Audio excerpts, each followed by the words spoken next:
Tiz, a vulnerable young Brazilian girl, finds herself speeding through the night towards the lights of a big city.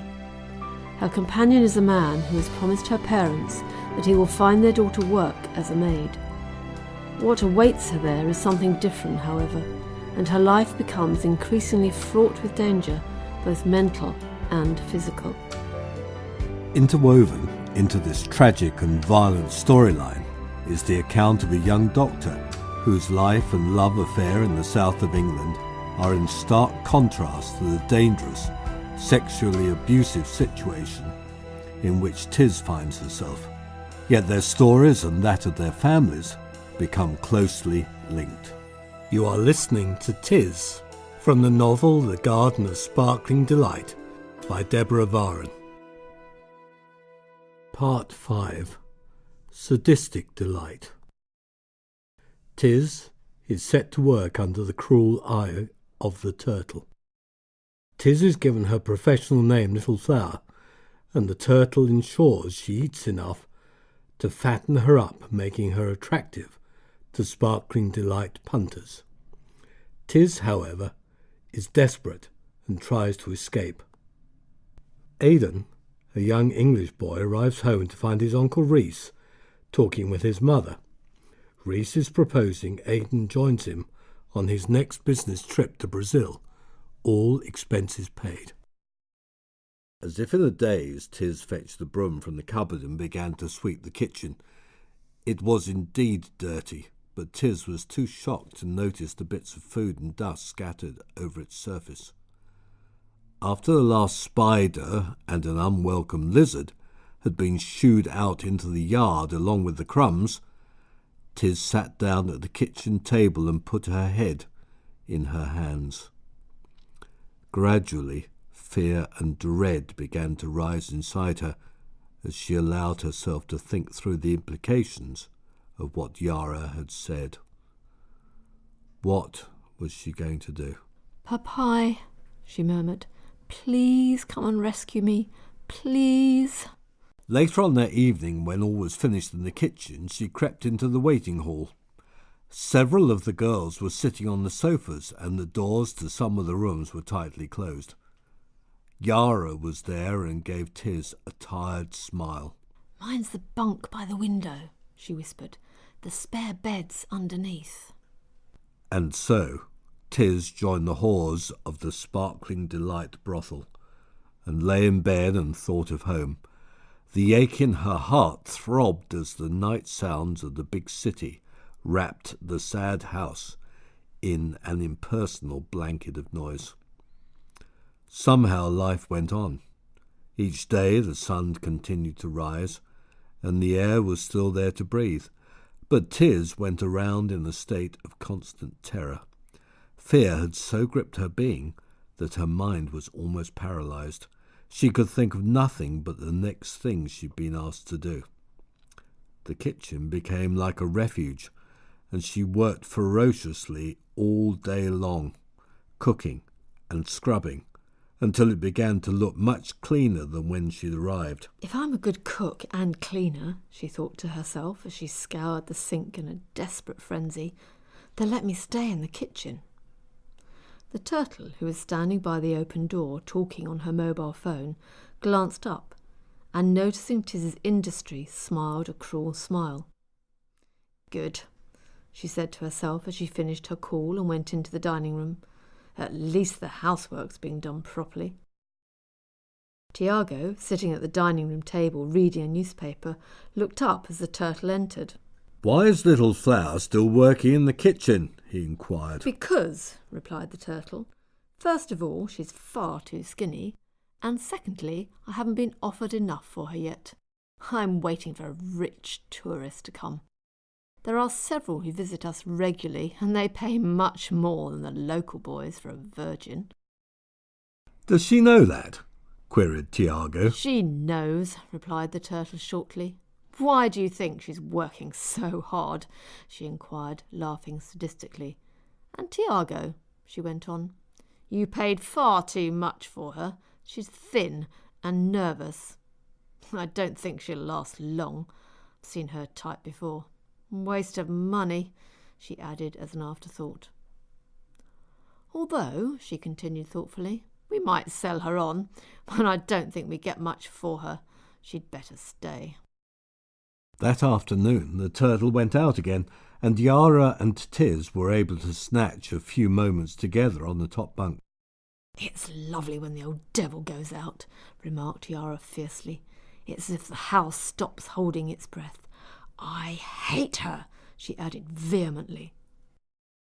Tiz, feeling frightened and depressed, sat looking listlessly out of the barred window, barely hearing what Yara was saying. Seeing her friend's misery, Yara put her arms round her, holding her close. Listen, Tiz, she commanded. I'm giving you some of my strength. Can you feel it going into you? I suppose so, murmured Tiz uncertainly. But Yara, what am I going to do? It will kill me. I know it will. Think of the happy times we had together, fetching the water and the firewood, and even making bracelets, commanded Yara. It'll help you cope. I'd give anything to be back home now, whispered Tiz, even threading beads, she added with a flicker of a smile. Is my mother all right? Queried Yara. At this question, Tiz stopped worrying about herself for a minute, since Yara's mother had died soon after her friend had left home for Belize. Do I tell her? She thought, panic-stricken. No, I shan't. Then she won't be sad. So she answered as firmly as she could. Yes, fine. Do you remember the time we were given chocolate by that lady in the broken-down car? Yara queried, trying to think of something else to cheer her friend. Yes, I do, replied Tiz, brightening a little. I saved mine until late in the evening and shared it with Mamai. As she said this, such a vivid picture of her mother came into her mind that she buried her head in her hands, moaning piteously. Tiz, what is it? Are you in pain? Queried Yara anxiously, holding her close. I just want to be at home with Minya Mai, whispered Tiz in a trembling voice. Yara sat up very straight on the bed and looked down at her. Look at me, Tiz, she commanded. Tiz looked and saw that Yara's face wore an expression of desperate seriousness. Tiz, I promise that I'll get us out of here, and somehow I'll take you home again. Just hang on. I will do it. I will. I will. As she said this, she clenched her hands and made her back as strong and straight as a young pine tree. Watching her, a tiny seed of hope germinated and took root in the numbness of Tiz's heart. There it grew into a little plant that, although small, sustained her through many months of torture. Yara would do it. Yes, she would. Yara had always been able to do things. Thank you, Yara, said Tiz quietly. I believe you. One evening, after the other girls had gone to the hall to wait for the men to come and hire them, Tiz found she couldn't sleep. Usually she fell asleep straight away, worn out with all the hard work in the kitchen, but that night there was thunder in the air and the room was especially hot and stuffy. Feeling thirsty, she climbed out of her bunk and tiptoed to the door. Silently she made her way down the stairs and opened the door at the bottom, meaning to go through the waiting room and into the kitchen at the back of the building for a mug of water. This was the first time she'd been in the waiting hall in opening hours, and she shrank back into the shadows and watched what was happening through the half-open door. She saw 3 of the girls sitting on the couches. They were dressed in loose cotton wraps, which seemed to be their only clothing, and these hung open seductively as they lounged tiredly in dejected invitation. As she watched, the far bedroom door opened, and a fat man came out, doing up his trousers as he came. He was dressed in working clothes of jeans and grubby t-shirt, and even across the hall Tiz could smell the dank reek of stale sweat and dirt that clung to him. His stomach wobbled as he walked, and his forehead was wet with perspiration. "See you tomorrow night," he remarked cheerfully to the turtle, who manned a desk near the entrance corridor. "I'll have her again. She's good." And passing through the corridor, he went out into the street. Seconds later, Yara appeared from the same room and sat down on one of the couches, where she began to wipe her thighs with the edge of her wrap. Panic hit Tiz like an enormous tidal wave. She flung the door wide open and fled across the hall to the entrance corridor leading to the front door of the brothel. The turtle looked faintly surprised as she sped past and then smiled viciously to herself. Tiz hurtled down the passage and came up short behind the vast form of the doorman Alexio. "Let me out! Let me out!" she screamed, and beat on his back with her small, desperate fists. Alexio turned and looked down at her. "Trying to escape, little flower?" he said in menacing tones. "Not tonight, I think." And grasping her by her clenched hands, half carried, half dragged her back up the passage. When he came to the desk, he stopped, the girl still writhing ineffectually in his grasp. The turtle leant towards them, and fixing Tiz with her implacable gaze, said in a steely voice, "If you ever do that again, I will beat you to within an inch of your life. Do you understand?" All the fight went out of Tiz, and she collapsed onto the floor, weeping uncontrollably, feeling utterly helpless and alone. "Get back to your room," commanded the turtle. Slowly Tiz got to her feet, dragged herself across the hall and up the stairs to her bunk. Once there, she lay rigid in the darkness, willing herself to die. However, death cannot be summoned so easily, but eventually his little brother, Sleep, came to her instead, to give her exhausted mind a brief respite from the bitter reality of her life. Months crawled by and Tiz was again in her bunk. She had come early to bed, exhausted by the day's cooking and cleaning, and was lying curled up on her mattress, asleep, dreaming of home. Suddenly she was aware that someone was shaking her. Opening her eyes, she gazed confusedly at the ugly face of the turtle bending over her. Tiago stood by the door with a small predatory smile hovering around his lips. "Get up, little flower," commanded the turtle. Tiz climbed sleepily from her bunk, not sure what was happening. "Take your clothes off," ordered the old woman. Tiz knew then what was coming and shrank back against the hard iron of the bunk, clutching her shirt around her. Again came the command, and the turtle loomed over her, a dark, menacing presence. With fumbling fingers, Tiz undid the buttons of her shirt and took it off. Then her skirt fell to the ground, leaving her naked and vulnerable. She stood there, whimpering in terror, clutching the cold metal frame of the bunk. "Wash!"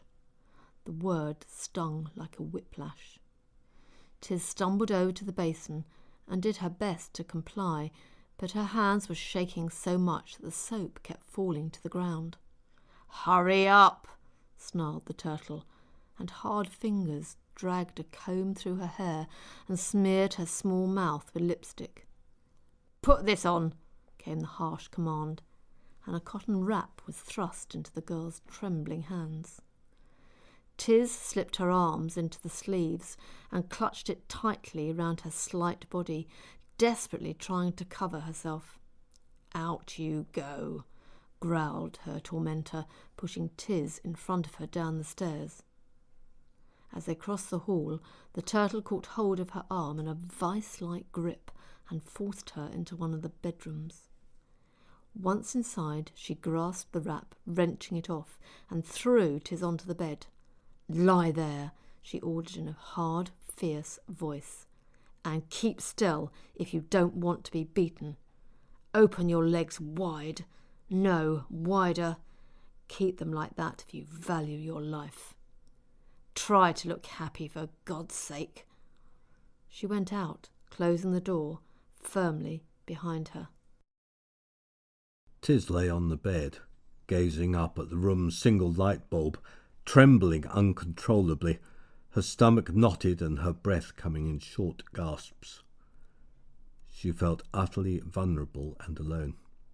No cowering puppy in the midst of a circle of tormenting boys ever felt more terrified and defenceless. The minutes ticked by, and she could hear voices arguing in the hallway outside. Was it 5 minutes, or was it an hour? She never knew, but at last the door opened a little way and she heard a loud, coarse male laugh and a snatch of conversation spoken in English. Then the door closed again as someone entered the room.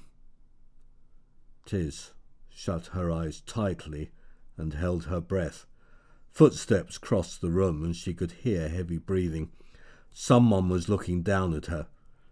Then large, strong hands caught hold of her bent knees, wrenching her thighs even further apart and upwards, and holding them wide open.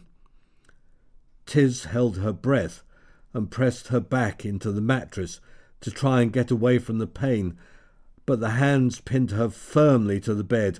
Desperately she tried to wiggle free, but it was no good. She clenched her teeth, straining every muscle in her body, her head rolling from side to side in terror. But there was no escape. After what seemed an eternity, she heard a grunt of satisfaction, and her legs were released. The footsteps retreated, and the person went out, closing the door. Silence. Waiting. Aidan left school early because the spring onion had a cold and was too ill to teach. Good thing too, thought Aidan. I don't want his germs. It's no wonder he catches cold, he's so thin. He had decided to take the woodland route home. This took longer, but it was a warm spring day and the walk appealed to him. So, shouldering his school bag and stuffing his tie in his pocket, Aidan set off along the track, feeling happy and relaxed. The wood looked beautiful now the trees were coming out in leaf, and the sun shone through their interlacing branches, creating welcome patches of dappled shade. He had only gone a short distance when the path made a sharp turn and entered a long avenue of horse chestnuts.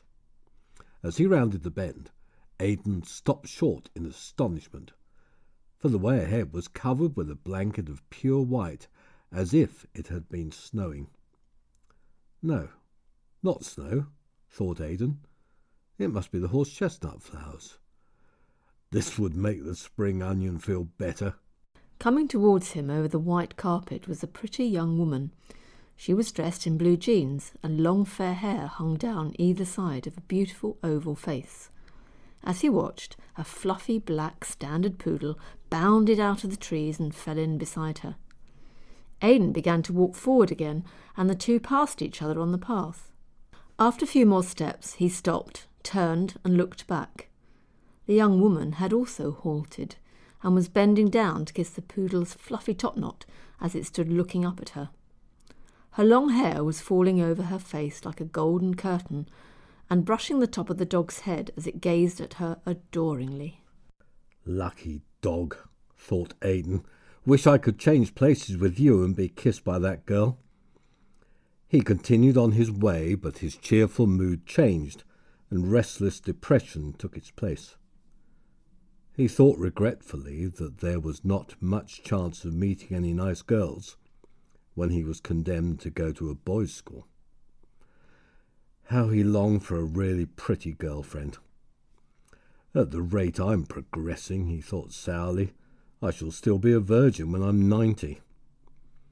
In any case, he added disparagingly, glancing down at his long, skinny body, what girl is going to look twice at me?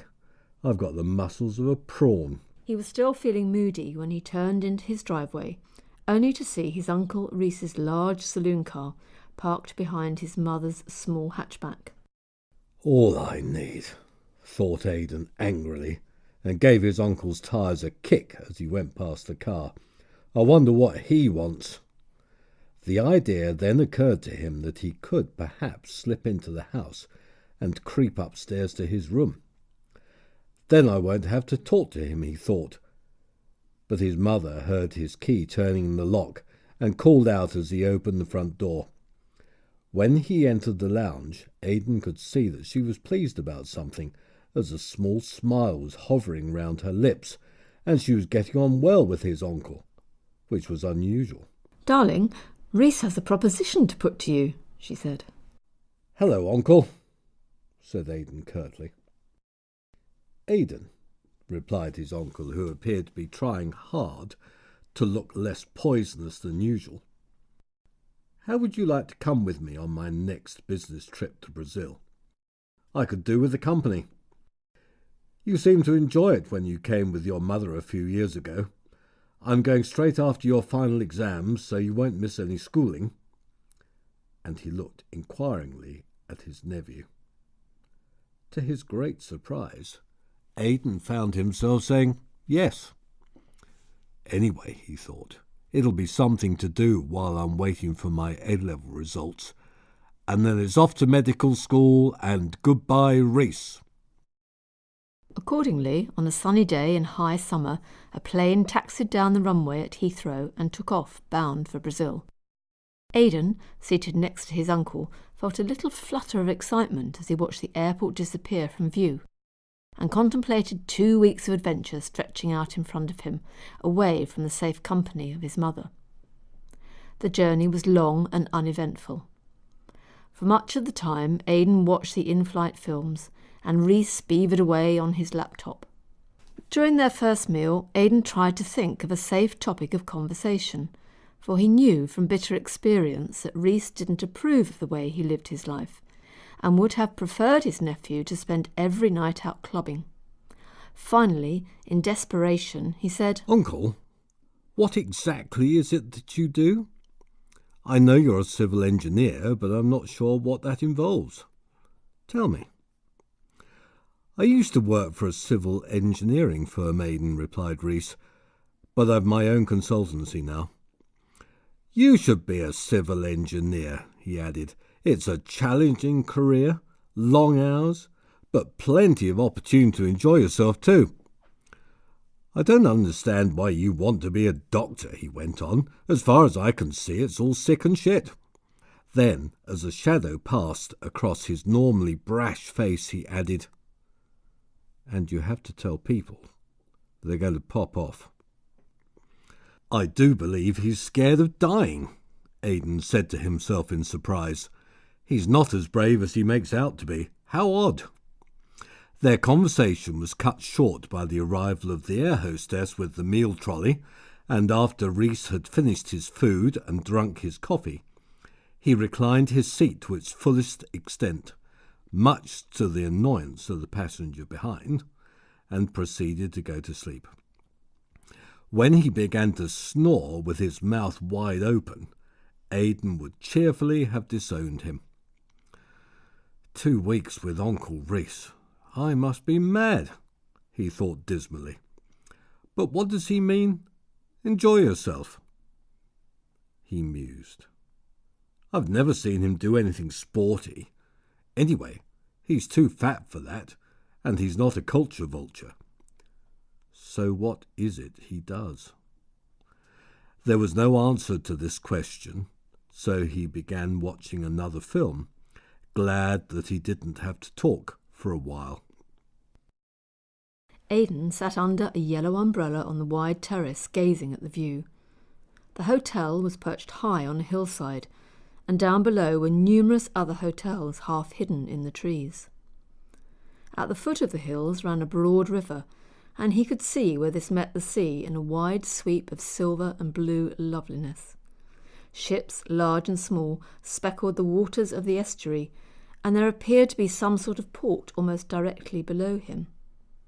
The sky was a vivid blue, and the atmosphere, which was moisture-laden, seemed to have a softer feel about it than the air at home. On the next terrace down was the hotel pool where a fountain played, and as the water tumbled back down again, the morning sun turned the falling spray into a misty rainbow. Although this was early, there were already a few guests in the swimming pool, and a couple of children in costumes came running past him. Aidan had got up because he couldn't sleep. The journey had been a long one, and the drive from the airport a nightmare of honking horns and manic traffic. At times Aidan closed his eyes and gripped the edge of his seat so hard his hands had hurt. However, tired though he was, he'd found it difficult to get to sleep, and now he'd woken early. Rhys was still in bed. Aidan supposed the seasoned traveller, like his uncle, had worked out how to sleep despite jet lag. He was, however, pleased Rhys wasn't there, and that thought made him feel guilty, since his uncle was paying for this trip. He supposed it was Rhys's loudness and lack of sensitivity that got to him the most. He charges through life like a perpetually aggravated rhinoceros, he said to himself, an unpredictable one at that. Once or twice indeed, some of the things Aidan had said to him on the flight had seemed to amuse his uncle, but most of the time he'd been visibly irritated. During their second meal, he'd also been a little too inquisitive about Aidan's non-existent love life, which had puzzled him. Rhys had never shown the least interest in this before. It's none of his business, he thought crossly. What does the fat old fool know about love anyway? He's not even married. At that moment a waiter emerged from the hotel and, approaching his table, inquired in broken English what he would like to eat. In a few moments Aidan found a large slice of pink watermelon and a basket of hot rolls placed in front of him. As he spread the butter, watching it melt invitingly into the warm bread, he began to relax a little and to enjoy the perfect day and the beautiful scenery. An hour later, Rhys lumbered out from the hotel, tousled and sleepy, and sitting down ordered a huge breakfast. As he crunched and munched his way through his fourth roll, he inquired what Aidan would like to do that day.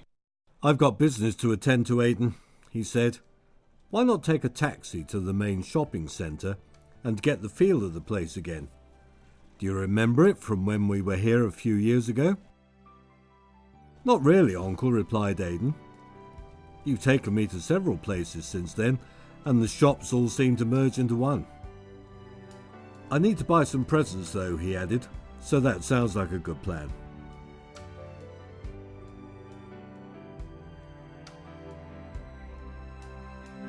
You have been listening to Tiz from the novel The Garden of Sparkling Delight. You may find more information by searching the web for The Garden of Sparkling Delight.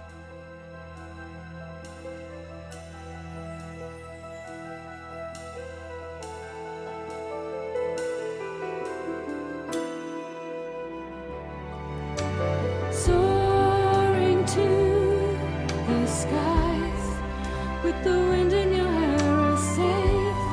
Lay so deep and hard, trusting the nose to keep you safe from harm.